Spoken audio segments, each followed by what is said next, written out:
And then last week, the American actress Anna Kendrick, who was in Twilight, if you remember that, and the film franchise Pitch Perfect, admitted that she'd been trapped in a relationship with an abusive partner for 7 years. It's prompted conversations about domestic abuse and how women and men can be supported once they're able to leave the relationship. Natalie Collins is a domestic abuse survivor and a women's justice expert in the UK. She even teamed up with her ex-husband's new wife to get him convicted for rape after years of abuse. She runs a programme called Own My Life that enables women who've been subjected to abuse to regain ownership of their lives. Very shortly afterwards, we'll be chatting in the studio with Sarah Willing. She's been through the training and is now Executive Director of You Matter here in Jersey. But first, let's hear from Natalie. I created something called Own My Life, which is a course for women who've bbeen subject to abuse. We started rolling it out in 2020, and over 14,500 women across the UK, Ireland, and a bit beyond have accessed Own My Life. And I also wrote a course for young people called the Day Programme, and lots and lots of practitioners from across the UK and Ireland have trained to run that course and are delivering it with young people. So I have worked in the sector responding to men's violence towards women for about 15 years. And so have lots and lots of experience around that delivery, and developed the stuff that I developed out of a sense of what was missing in those spaces already, but also because of my own journey. But when I was 17, I met the man who, he was the same age as me, we were both 17, and I met him, and he was the kind of first person that I'd had a serious relationship with.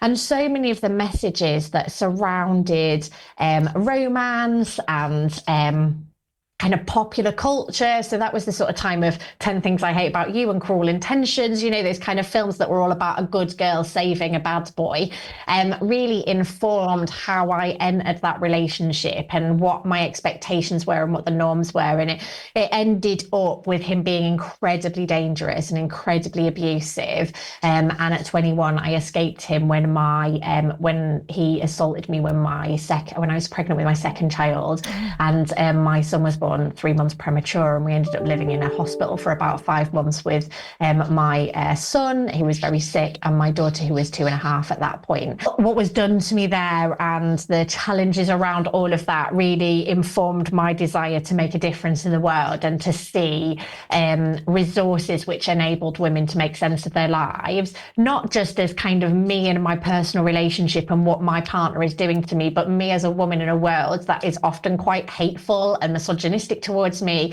That we live in a world where from very young girls are told they're not good enough, and when we then enter a relationship where we end up with a partner who tells us we're not good enough, we've already been groomed by a culture around that. Yeah. So it's incredibly important that we're providing a broader resource, which is partly how I ended up writing Out of Control, the book that was published in 2019, which is really for family and friends and others who have somebody in their life that they're concerned about, to help them to make sense of this and support that person. So how did you get out of that relationship, and who did you turn to try and get help? Yeah, it's really funny, isn't it? We often talk about how hard it is and why, the question I often get asked in this work is, why don't these women leave? But actually, it's the abuser who doesn't let us leave. It's the other way around. Why doesn't the abuser let their partner go?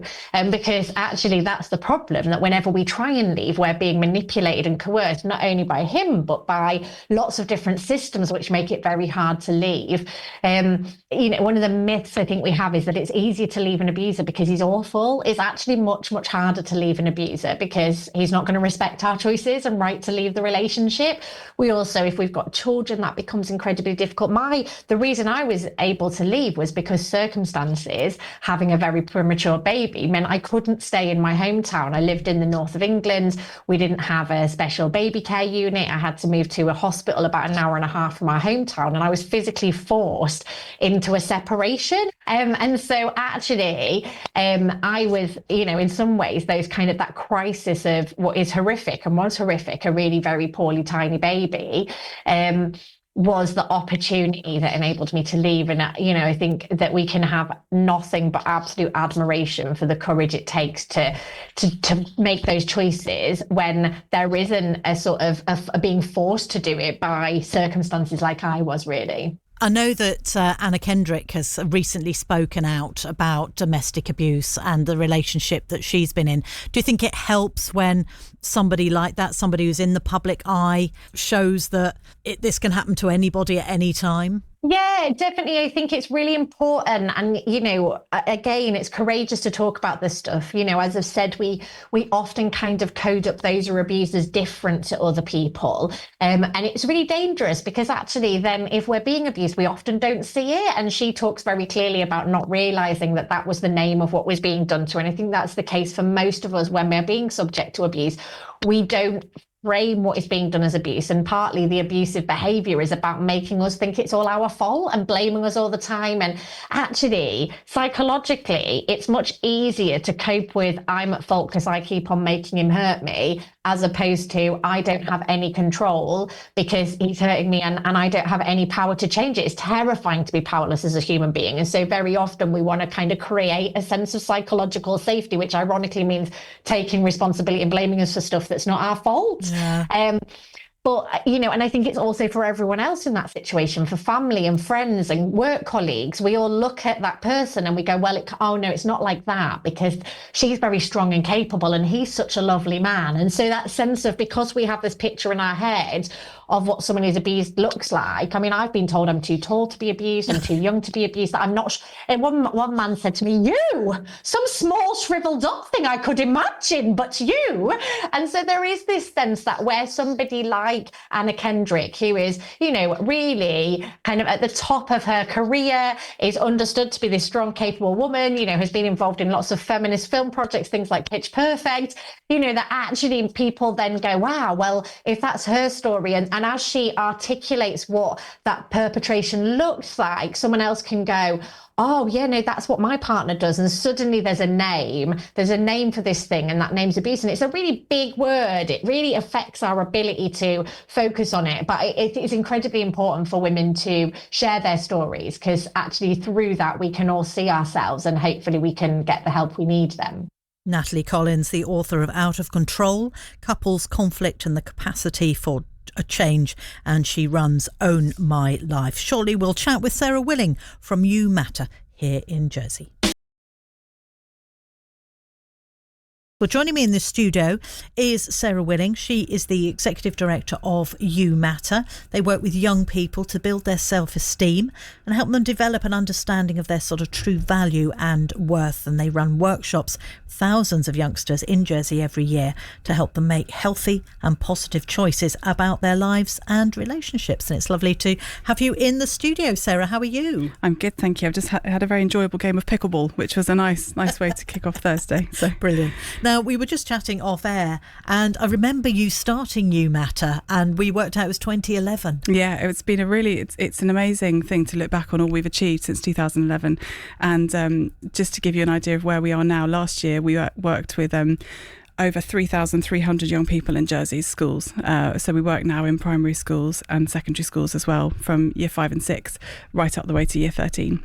And we delivered over 519 workshops in the end last year. So, and like you said, our real aim is to build young people's self-esteem and confidence, but also to address the pressures and choices and challenges they face in the world today. It's, Natalie's an amazing woman, and it was wonderful to listen to your interview with her. And I think she highlights really well just how important it is that we build that sense of self-esteem in young people and how empowering that is for them. But also we need to talk to them about the issues that they face in their lives. Yeah. Why did you start it? What was the sort of, the spark of an idea? And it sounds like it was something that was missing in our society in a way. So I was working for a different charity, for an HIV charity, doing HIV education.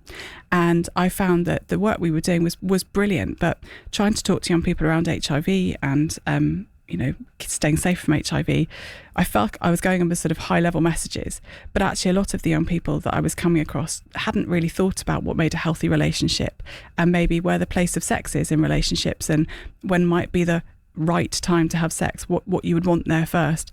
And then I just noticed in all of them as well, in many of them, a sense of very, very low self-esteem. And ultimately, if you value something, you look after it. So building that sense of healthy self-esteem. Often I will just stand in front of a group of young people and say, you guys are all awesome. You know that, don't you? And we do a lot of work helping them to identify what's special about them. We're all unique. We all have these amazing qualities that make us who we are. And having that strong sense of that is so protective, and just stands young people in really good stead to make well thought out choices that serve them well. Yeah, it sounds like the schools have really got on board with this, because obviously you go into schools. I mean, how many have you done, did you say, in the... So 500, I worked it out, it was an average of 13 workshops, just over 13 workshops, and we delivered 519 last year. Wow. So we're busy. And I think the thing to highlight is that there is great work happening in our schools, and we have amazing professionals doing a great job with our young people. But ultimately, topics such as relationships, decision making around sex, pornography, the pressures around sending nudes, misogyny, those are really specialist subjects.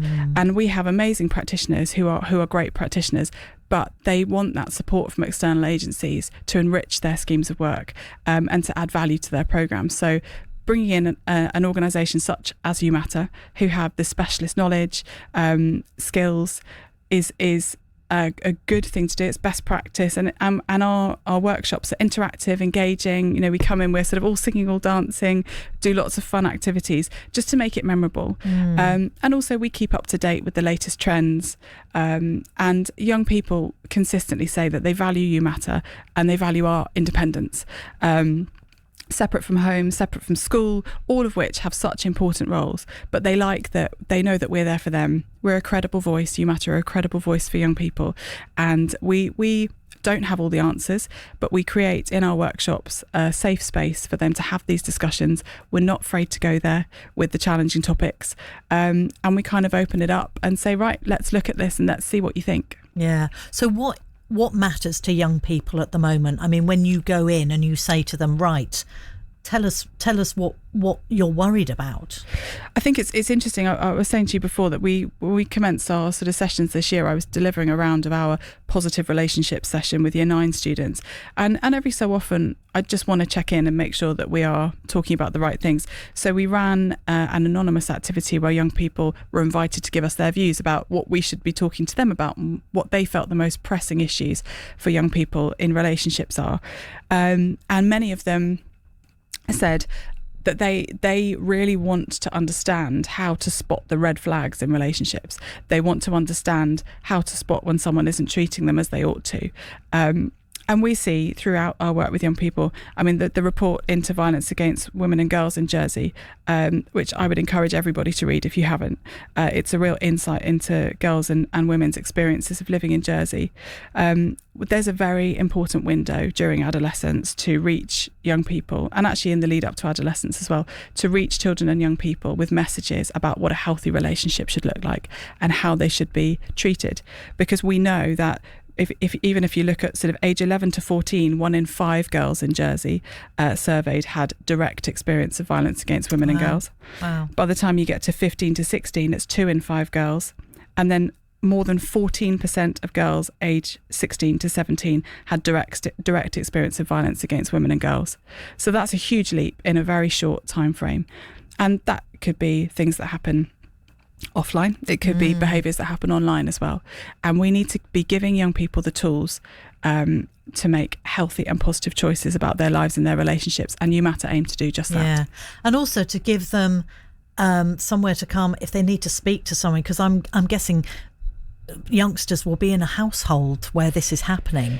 They'll see it happening, to their mother, to their father as well. It goes both ways sometimes. But, so I guess that, they know that they can come and share with someone as well if they're going through something like that in the house. Yeah. And we know it's interesting because after we've been in and run workshops, we know that young people, in fact, I've had young people in front of me who have been sitting there doing one of our activities around, what's a healthy behaviour, what's an unhealthy behaviour. And they've then had that light bulb moment where they've realised that actually they are in a relationship and what's happening is really not okay. And as you say as well, in terms of our wider community and the families, we've had young people in workshops as well who have been sitting there and realised that actually what's going on at home is not okay. Yeah. So we always make sure in our workshops at You Matter that at the end we make sure we signpost, we make sure young people are aware. We've lots of great support available for young people in Jersey. So we make sure they're aware of organisations such as JDAS, Jersey Domestic Abuse Support, Frida. There is lots of support from people like the Youth Service as well. So it's just making sure that young people have the knowledge to recognise the red flags and then are empowered to speak out and seek help. And it's getting in there, isn't it? It's getting into those places and getting to those youngsters, at the right time and at the right age. How are you funded?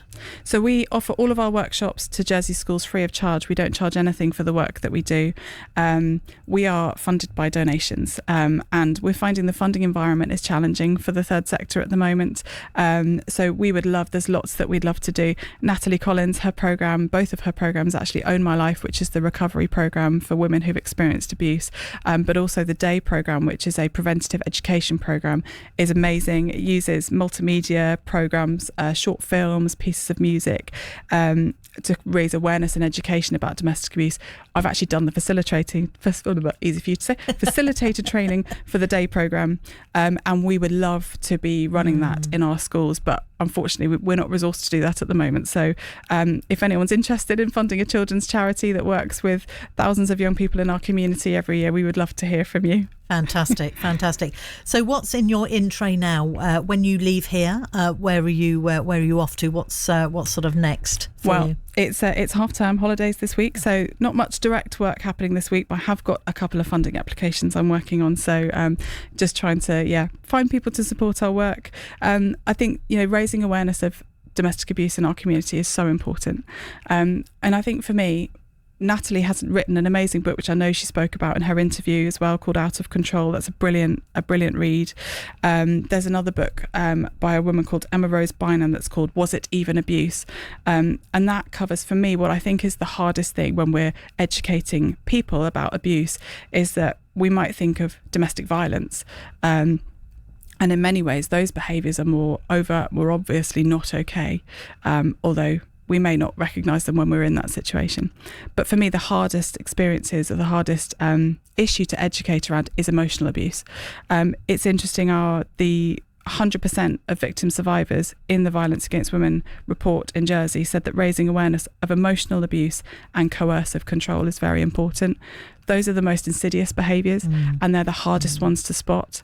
And I think even if you are the most educated person, even if you have the knowledge and the life experience, even then it's hard to spot these behaviours. So we need to be making sure that consistently, right from an early age, children are given healthy messages about positive relationships, about what behaviours are okay, how we should treat each other. And also children, young people should be built up and develop that healthy sense of self-esteem and confidence, which You Matter's aiming to do. Yeah, well, you're doing amazing work, Sarah. Thank you. So I'm sure every parent listening, every grandparent listening is thanking you for sort of having, because they're difficult conversations to have at home, aren't they? Yeah. Especially if things are going on in the household. Yeah. Interestingly, a word to parents and carers. We love parents and carers. We're such advocates for them because you are the expert in your children. But whenever you look at what young people say about the education they want parents to be having these conversations with them. And I guess my top tip to parents and carers is use the car. The car is a great place to have a conversation because there's no direct eye contact, so everybody's staring forward. But use teachable moments when you hear items such as this. People, Anna Kendrick talking about her experiences. Just be curious. What do you know about that? What do you think about it? What does that mean to you? Is that something you're really aware of? And I think if we show our children that we're willing to go there, we're willing to have those conversations, hopefully when the time comes, they will come to us. They will ask us those questions. Excellent. Sarah, delight to see you. Thank you very much indeed for coming in. I know it's a difficult subject, but it's great that you're out there doing that. So that's Sarah Willing. She is the Executive Director of You Matter.